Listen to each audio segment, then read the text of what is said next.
udah lewat, Lebaran udah lewat. Mencari makan lagi, kerja lagi, kerja terus.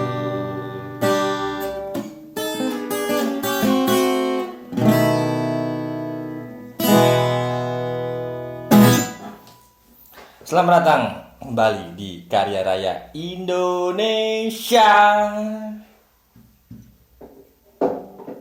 Oke, aman? Aman. Halo Sobat Karyamin semuanya, selamat Lebaran. Langsung ya. Ya, selamat Lebaran buat teman-teman semua karena hari ini, loh kok gelap? Bentar.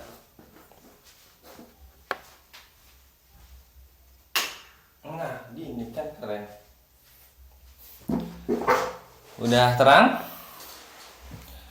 Selamat Lebaran buat bestie-bestie saya, teman-teman saya, keluarga-keluarga saya yang merayakan. Semoga di Lebaran tahun 2022 ini semua aman, tentram, dan menjalani kehidupan seperti biasa. Senin nanti tanggal 9 Mei semua sudah kembali seperti semula. Tidak ada malas-malasan lagi. Tidak ada cuma tidur-tiduran lagi ya kan. Semuanya bekerja, semuanya gawe, semuanya sampai kaya raya. Tapi selain saya mau mengucapkan permintaan maaf buat teman-teman saya yang tadi saya sudah lakukan, di momen Lebaran ini semuanya pasti dapat THR. Ya nggak semuanya juga ya, kayak kalian-kalian yang udah kerja ngasih THR ke bocil-bocil ya kan, ke saudara-saudara kalian, ponakan-ponakan kalian, ataupun ke tetangga kalian di sekitaran rumah. Dan buat kalian yang belum bekerja pasti masih dapat THR dari tante-tante kalian, bude-bude kalian, pastinya setelah berbagai macam pertanyaan seperti kapan skripsinya kelar, kapan dapat kerjaan, kapan bawa pacar, kapan bawa pasangan, kapan nikah, kapan punya anak, kapan nambah anak lagi, semuanya ditanyakan. Tapi nggak semua keluarga seperti itu. Santai aja, slow aja. Cuma oknum aja ya kan. Kayak semuanya harus sesuai dengan harapan mereka gitu. By the way, tapi tenang aja. Saya di sini nggak bakal bahas tentang pertanyaan-pertanyaan seputar Lebaran gitu ya, maksudnya pertanyaan kapan itu, karena masih dalam suasana Lebaran dan kalian masih memegang uang THR yang bertumpuk itu, berlembar-lembar itu, yang duitnya masih baru juga, yang baunya bikin pusing ya kan. Di sini di video kali ini episode Sanjang Podcast yang keberapa? Lupa ya, itu urusan Tera yang edit. Jadi saya ingin membuat video bukan soal cara mengelola duit juga ya, kayak opsi aja nih, opsi biar duit kalian itu nggak cepet habis. Kalau dibilang investasi bisa aja, cuma ya kayak sharing soal deposito.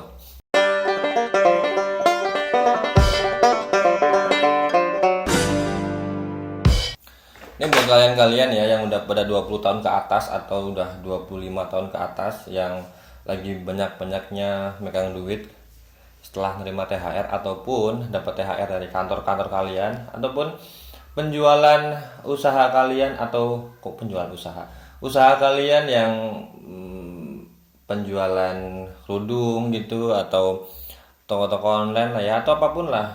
Di momen puasa dan Lebaran kemarin kan kayaknya lagi rame-ramenya ya, alhamdulillah gitu, orderan makin banyak, THR cair, terus mungkin ada yang perusahaannya sedang tutup buku dan dapat jasa produksi, banyak banget nih tahun ini. Dan buat teman-teman juga yang masih belum dapat pekerjaan atau sedang merintis usaha, semangat, karena apa? Karena ya memang harus seperti itu namanya proses. Kalau bukan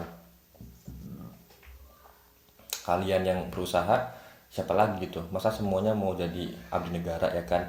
Jadi kayaknya nggak seru gitu. Siapa dong yang jadi apa namanya, kasir di Indomaret gitu kan? Siapa dong yang ngantar makanan GoFood kalian, ya kan? Siapa yang ngantar makanan Shopee Food kalian? Nggak ada. Jadi nggak semuanya harus jadi abdi negara. Tapi saya bakal mengucapkan juga selamat buat kalian calon-calon abdi negara atau mungkin sudah bisa dikatakan sebagai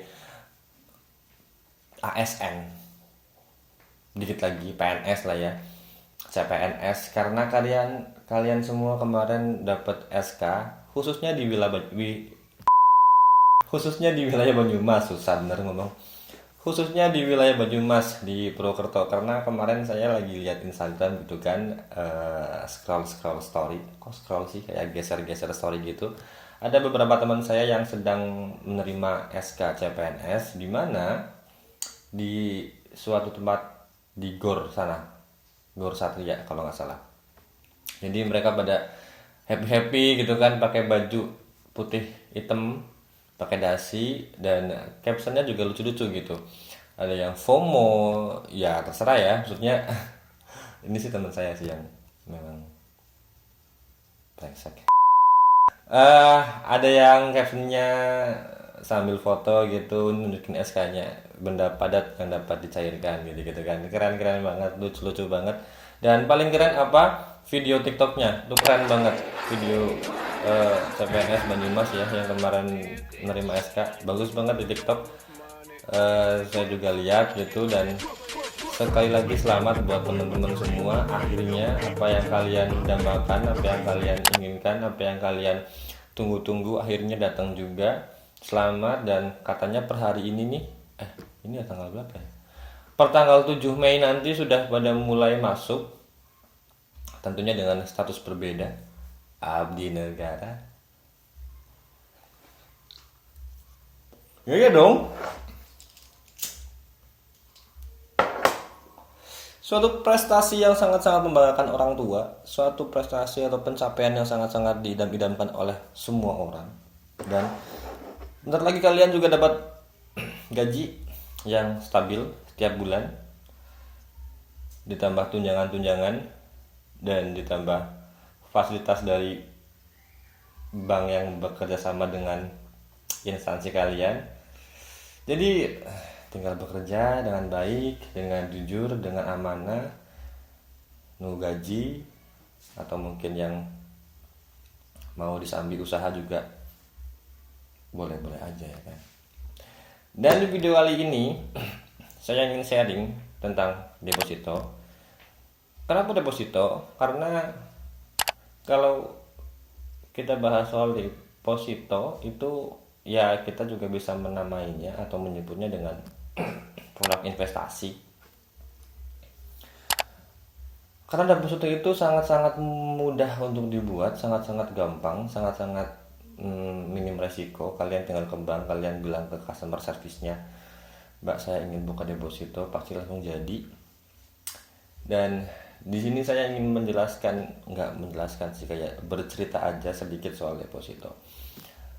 Karena kalau kita bahas soal deposito, kita tarik ke belakang, nggak ke belakang juga, kayak kita bicara tentang payungnya atau tempat kita untuk membuka deposito, yaitu bank.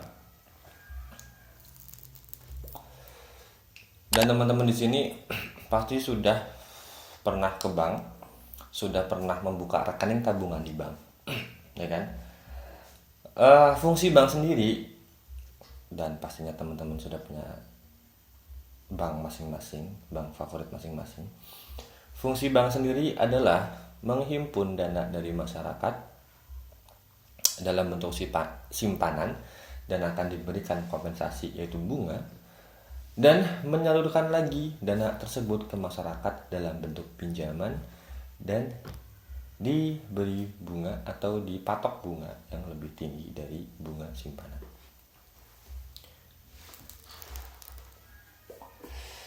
Itu fungsi bank atau konsep bank ya.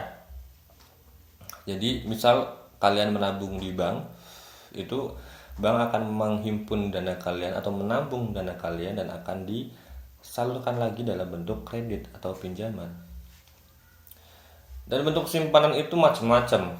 Ada tabungan, ada giro, ada deposito. Untuk tabungan sendiri, kalian semua sudah punya tabungan, rekening tabungan.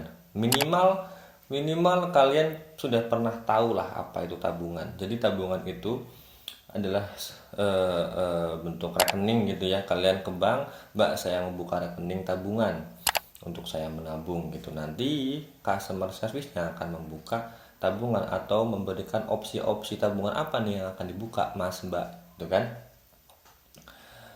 Nanti kalian akan diberikan juga apa yang dinamakan dengan kartu ATM. Jadi tabungan itu adalah bentuk simpanan yang penarikannya bisa dilakukan kapan aja dan di mana aja selama di tempat kalian ada ATM-nya, ada mesin ATM gitu. Kalian tinggal nabung, tinggal setor gitu. Kalau kalian sudah punya rekening gitu ya, cara nabung juga sekarang udah macam-macam. Kalian bisa setor langsung ke tellernya, ataupun kalian juga bisa menggunakan mesin store tunai atau CRM yang sekarang udah banyak banget ya. Ya beberapa bank belum ada atau belum banyak, tapi beberapa bank juga sudah banyak yang menyediakan mesin ATM selain untuk tarik tunai juga untuk setor tunai. Itu sangat-sangat gampang.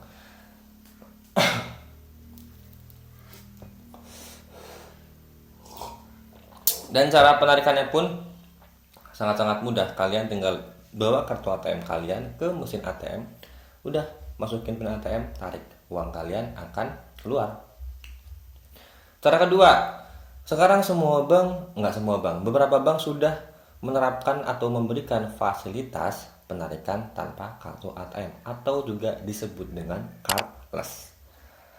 Jadi kalau kalian mau ambil uang gitu udah di luar, tiba-tiba kalian lupa bawa kartu ATM, kalian nggak perlu khawatir karena sekarang sudah ada sistem atau fasilitas cardless, sangat-sangat gampang. Itu yang namanya tabungan. Yang kedua ada bentuk simpanan yaitu giro, rekening giro. Pada prinsipnya giro itu ya hampir sama ya seperti rekening tabungan gitu yang kalian punya. Cuman kalau rekening giro itu kalian nabung gitu. Untuk penarikannya itu menggunakan 3 cara. Karena giro itu bisa diperuntukkan untuk perorangan dan juga bisa diperuntukkan untuk badan usaha atau lembaga gitu. Kalau untuk perorangan, kalian bisa diberikan kartu ATM, cek dan bilet giro untuk penarikannya. Kalau untuk badan usaha sih setahu saya masih menggunakan cek dan bilet giro gitu untuk penarikan duitnya. Dan kalau kalian tanya soal apa tuh cek, apa tuh bilet giro, kalian cari di Google, cari sendiri. Sebenarnya saya bisa menerangkan juga tapi malas karena nanti bakal kepanjangan, nanti si Tera malas ngedit juga, jadi ya udahlah ya. Cari tuh apa yang dinamakan cek, apa yang dinamakan bilet giro, perbedaannya apa, dan cara penarikannya seperti apa gitu. Kalian pasti pernah gitu kayak lihat orang-orang memberikan cek ke orang lain untuk dicairkan ke bank. Ya itu sistemnya. Jadi nggak perlu kalian sendiri yang menarik, yang penting di situ ada tanda tangan yang sah untuk sebuah cek itu berlaku. Udah kalian bisa melakukan pembayaran itu dengan cek, kasih ke orangnya. Misal nih kalian lagi bangun rumah tapi kalian nggak punya uang tunai, kalian punyanya cek gitu, kalian kasih aja cek itu ke pemborongnya atau mandornya, nih cairin ke bank sebagai bentuk pembayaran saya untuk bahan-bahan bangunan yang saya beli gitu. Nanti si orang yang kamu kasih amanah itu untuk mencairkan ke bank akan ke bank untuk mencairkan cek itu, tentunya yang sudah diberi tanda tangan yang sah gitu ya. Itu giro. Yang ketiga ada deposito. Pada prinsipnya sama, deposito juga simpanan juga dan juga dapat dikatakan sebagai produk investasi juga. Karena apa? Karena dengan deposito, jadi gini, deposito itu prinsipnya kamu eh, menyetorkan uang kamu ke bank gitu, bilang ke CS-nya, Mbak, saya ingin buka deposito, dan pasti CS-nya selalu dengan ramah bilang gitu, oh baik ibu, baik bapak, depositonya mau yang berapa bulan ya? Karena gini, kalau kalian buka deposito itu kalian akan ditawarkan jangka waktunya. Karena apa? Deposito itu simpanan berjangka atau tabungan berjangka gitu. Itulah ya bahasanya ya. Intinya kalian setor duit, dikasih waktu, dan juga sebagai kompensasinya kalian akan diberikan bunga. Untuk bunga atau returnnya itu sekarang, kalau nggak salah ya, di bank-bank konvensional itu bisa 2, sekian persen sampai dengan 4%. Kalau mungkin kalian ke BPR gitu bisa dikasihkan bunga lebih tinggi atau return yang lebih tinggi gitu.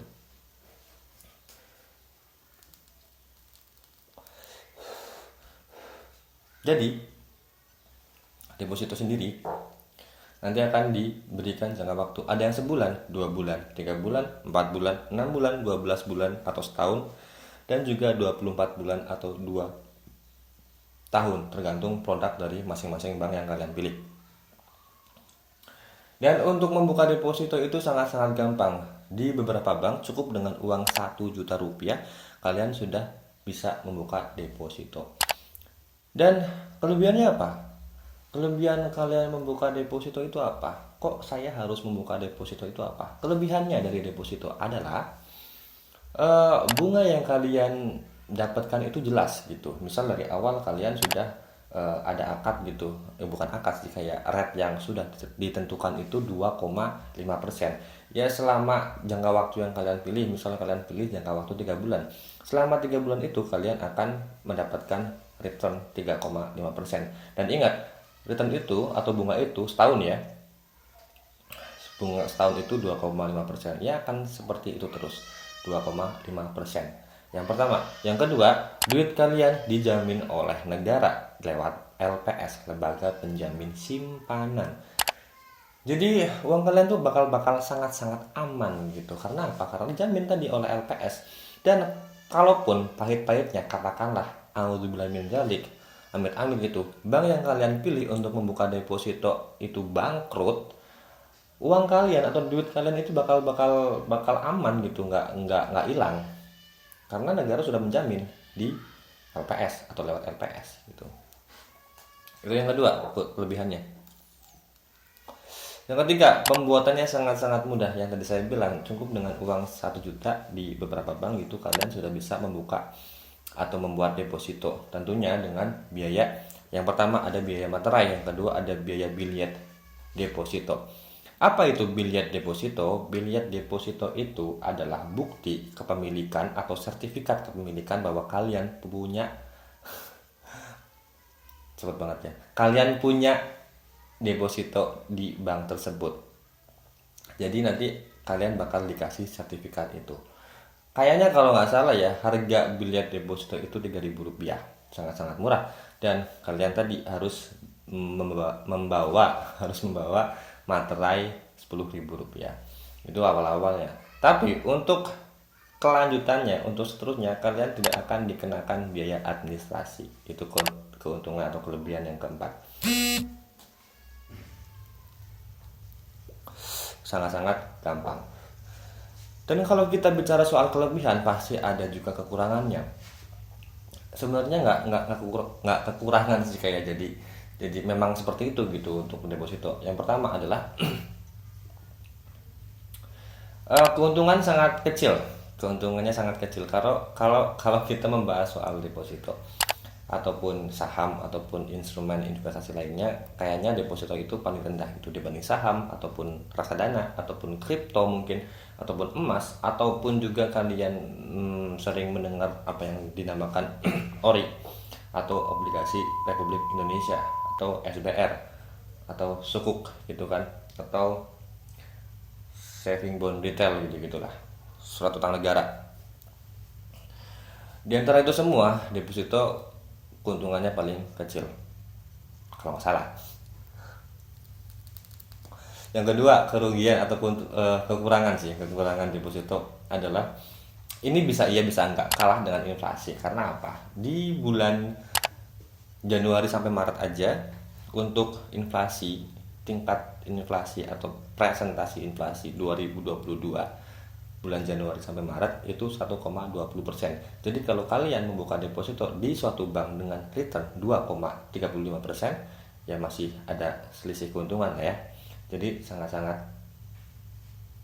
menguntungkan walaupun kecil gitu. Tapi statement yang kedua tadi itu bisa iya bisa enggak ya. Kalian cari sendirilah, cari tahu sendiri soal inflasi dan lain-lain gitu. Yang ketiga, duit kalian bakal ditahan. Ini memang seperti itu konsepnya. Kalau kalian membuka deposito, yang tadi saya bilang ada jangka waktunya, sebulan, 2 bulan, 3 bulan, 4 bulan, 6 bulan, setahun ataupun 24 tahun gitu. 24 tahun, 24 bulan, sorry. Itu uang kalian ditahan. Jadi kalian tidak bisa sewaktu-waktu atau dengan gampangnya mengambil uang deposito kalian atau dana deposito kalian sebelum jatuh tempo. Konsepnya gini, kalau kalian membuka deposito dan kalian sudah memilih jangka waktu 3 bulan dengan return katakanlah 2,5%, selama 3 bulan itu kalian tidak bisa mengambil uang atau dana deposito itu karena sudah terikat jangka waktu. Misal tanggal 6 Mei 2022 kalian membuka deposito di Bank A. Jadi untuk jatuh temponya atau waktu jatuh temponya kalian akan jatuh di tanggal Juni, Juli, Agustus, 6 Agustus itu jatuh temponya. Dan di hari itu atau di tanggal itu kalian baru dapat mengambil dana deposito kalian atau mencairkan dana deposito kalian. Terus kalau kalian tanya, loh kok bisa gitu? Dan nanti kalau saya sewaktu-waktu atau di bulan kedua saya butuh uang itu gimana? Bisa. Kalian bisa mencairkan deposito kalian, tapi selalu ada konsekuensinya. Konsekuensinya adalah kalian akan dikenakan penalti atau denda. Untuk rate penalti atau presentasi penalti atau denda di bank A, B ataupun C itu beda-beda gitu.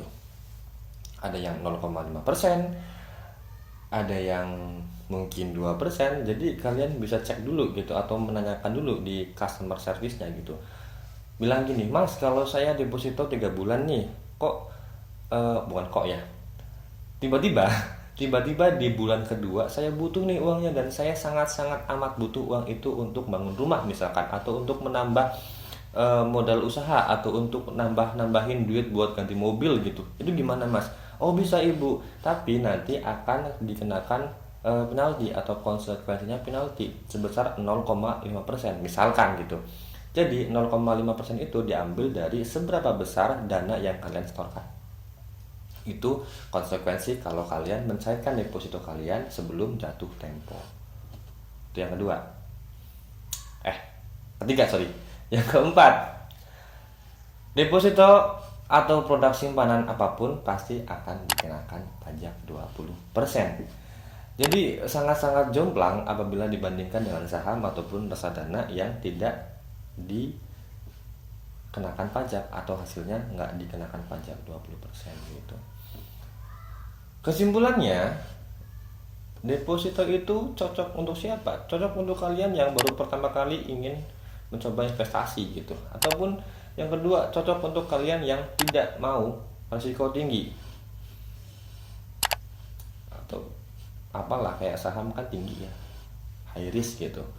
Yang ketiga, deposito itu cocok untuk kalian yang sudah mengira-ngira uang ini bakal nganggur berapa bulan gitu jangka waktunya. Kalau kira-kira uangnya cuma nganggur selama 2 minggu, jangan, nggak usah, karena minimal deposito di kebanyakan bank itu minimal 1 bulan. Jadi kalau kalian duitnya cuma nganggur seminggu 2 minggu ya nggak usah gitu, mending kalian tabung aja di rekening tabungan kalian gitu. Karena ya tadi, kalau kalian sudah menentukan bakal deposito 1 bulan gitu dan di minggu kedua kalian ingin mencairkan ya nggak bisa, kalian akan dikenakan penalti gitu ya.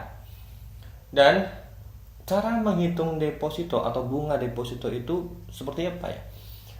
Jadi cara menghitung bunga deposito atau hasil yang kalian dapatkan ketika kalian deposito itu adalah, katakanlah kalian mau deposito sebesar 20 juta rupiah gitu di bank A yang kalian pilih untuk membuka deposito itu, returnnya sedang di angka 2,5%.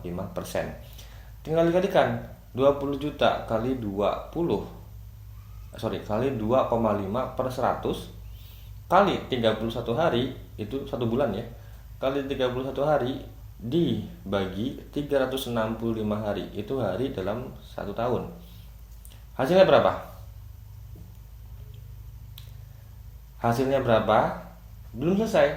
Dikalikan juga dengan pajak 20%. Itu yang akan kalian dapatkan dari hasil kalian deposito di suatu bank.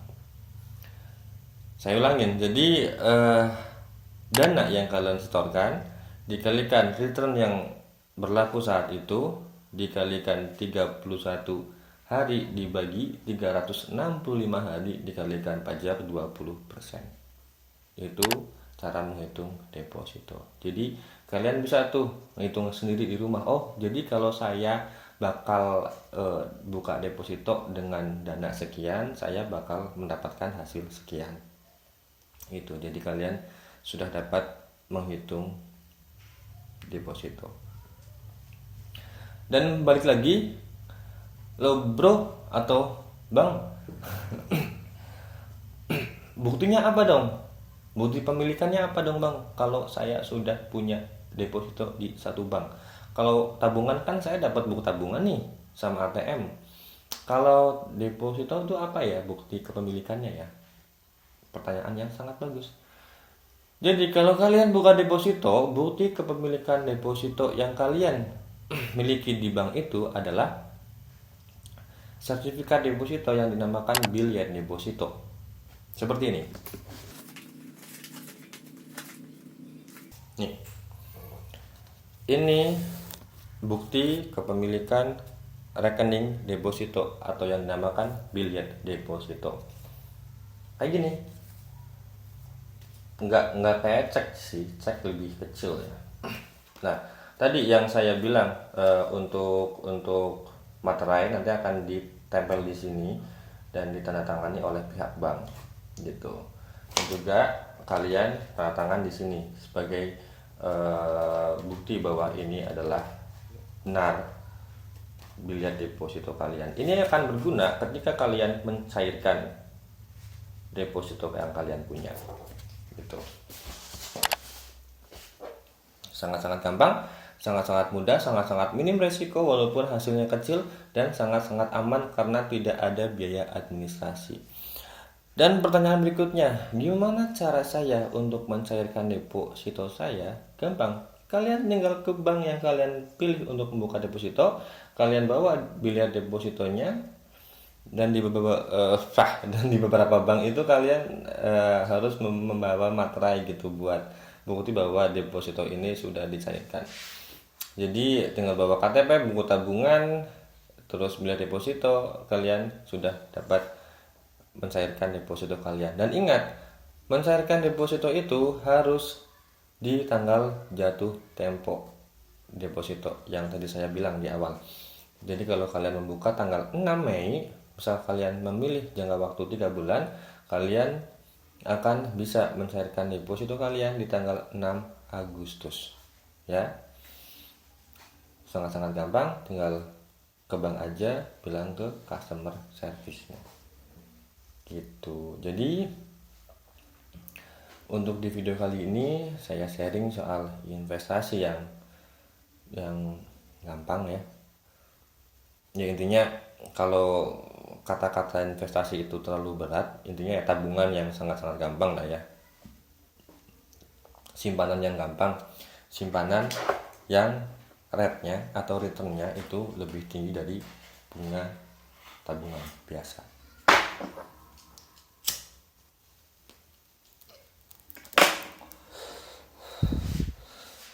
Dan untuk video kali ini kayaknya cukup sekian dulu ya. Sorry kalau mungkin ada kata-kata atau bahasa-bahasa perbankan yang saya salah menyebutnya gitu. Karena saya juga sambil belajar, saya nggak tahu apa-apa soal perbankan, dan saya juga masih belajar soal dunia ekonomi.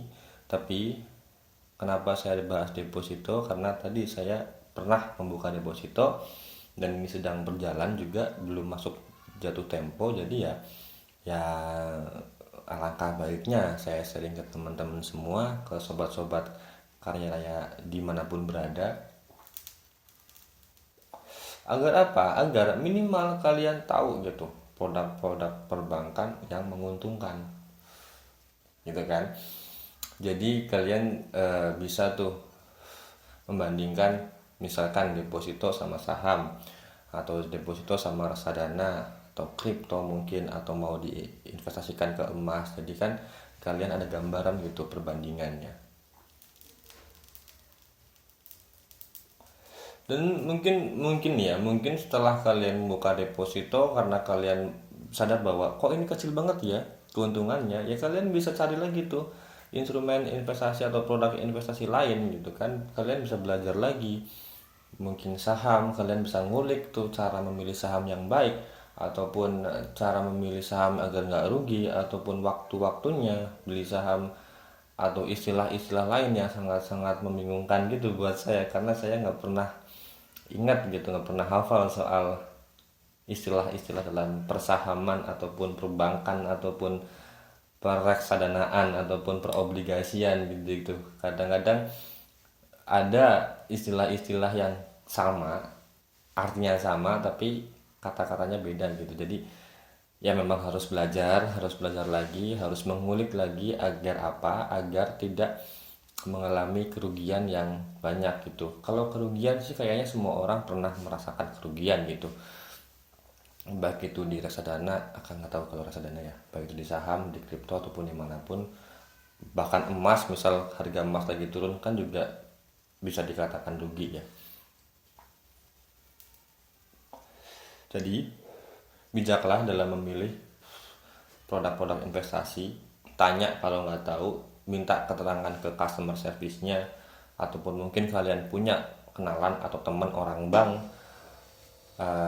atau mungkin juga kalian bisa cari tahu di YouTube, di Google, atau mungkin kalian yang kuliahnya di jurusan ekonomi juga pasti sedikit banyak paham lah soal istilah-istilah di bidang ekonomi gitu ya. Dan untuk video kali ini cukup sekian, semoga bisa bermanfaat. Kalaupun enggak ya nggak apa-apa. Dan selalu ingat bahwa pandemi belum kelar. Udah sih, udah lumayan oke lah ya, karena kemarin juga pas lebaran kayaknya ya udah santai lah, udah merasakan suasana lebaran yang sesungguhnya, kayak mudik, terus kayak bersalaman dengan orang, walaupun harus selalu membawa hand sanitizer ya, dan masker juga dibawa kalau perlu gitu, harus digantung gitu, nggak harus sih, kayak ya intinya menempel aja lah, di saku deh atau di leher gitu, pakai tali yang bisa nahan masker itu kan. Juga harus selalu ingat bahwa santailah dalam hidup. Walaupun kalian mungkin yang kenal saya juga anjir nih orang ini nggak santai nih gitu, ya nggak apa-apa, pikiran banyak itu wajar, nggak selalu orang tuh santai-santai mulu gitu kan, nggak selalu. Jadi memang harus selalu harus selalu prepare dalam keuangan, selalu prepare dalam kesehatan mungkin ya, padahal lagi main rokok loh, emang rokok nggak sehat? Oke, skip. Jadi terima kasih sudah menonton video ini. Kalau kalian mau subscribe lah, bodo amat. Kalau enggak ya nggak apa-apa. Selalu sehat, selalu bergembira, karena masa depan masih jauh. Kok nggak ada terang-terangnya gitu ya, masih gelap. Jadi harus selalu prepare. Selamat menjalani aktivitas seperti biasa setelah menjalani liburan lebaran. Selalu jaga kesehatan. Dah.